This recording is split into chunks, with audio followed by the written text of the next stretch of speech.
I'm Jane Mandel. I chair the Fairlawn Arts Council, and we were formed several years ago with a few members, and over the last few years we've built up to several members.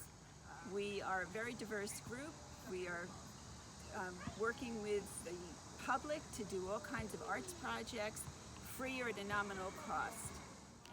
Some of the projects we've done in the past include an annual poetry event where Fairlawn residents write their own poems or read others, and it's a wonderful event. It's very popular. We've done tie-dye t-shirts, sold out on all those occasions. We've had a puppet making demonstration.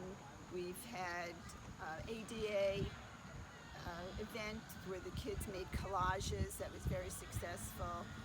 We've done cooking workshops, and now we're leading up to the next big event, which is Art in the Park, which we're very excited about. Hi, my name is Lauren Mandel. I am on the Fairlawn Arts Council.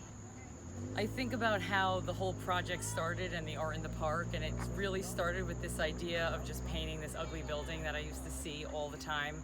It was like this, mint, I don't know, it just looked like a Porta-John / oops paint, somebody bought it and it was just not good. But I would always see it and I wanted to change it, and I actually think everybody in this area wanted to change it, but we never did anything about it. And so it kind of started with just the building. Now it's growing to the floor. People are requesting the tennis courts. They're writing on Facebook and talking to all the neighbors about all the other places in town that they would like color, and it just brings life to the community. It makes people happy, it makes people smile. To be involved, it's something that the kids will remember for the rest of their life. Art in the Park is scheduled for September 15th, which is a Sunday from noon to 4, rain or shine, light rain that is. And we will be having artists, musicians, and we're doing for our youngest residents fairy houses where they will be set up in the park, and they have little fairy houses that will be set up around the trees. We have one of our members who will be dressed as a fairy mom, and she will also be reading stories about fairies to the kids. The cool thing about this park is every time we come here, we add a little bit more. The community, even though it's not really organized and it kind of happens organically, I'll be painting flowers, and then kids will ask if they could paint. Then their grandparents come to paint. The mayor came to paint, and it was like just growing and growing, and it started with 5 flowers on the floor, and then now our garden is growing, it's spreading.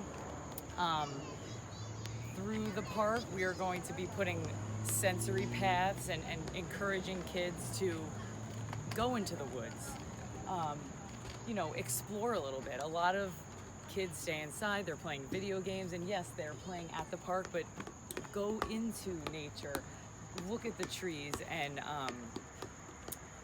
just explore the park, because it is a really special place for people. We will be having art projects for young and old. We will also be having an origami lesson by Eileen Kahn. We will have story hour for the kids, and we will have just ongoing projects all day long. You can bring a picnic lunch if you like, with blankets and chairs, and we hope for a glorious day, and we look forward to seeing you. I look forward to seeing our first Art in the Park. It's going to be successful, but I just can't wait to see it grow and blossom and see what the next, evolution of this project is going to be.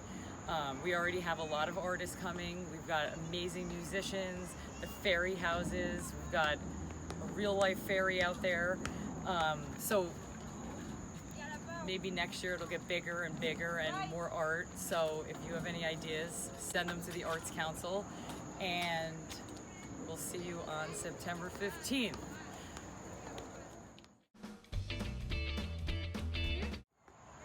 You might have to cut this out because I already forgot what I was going to start with.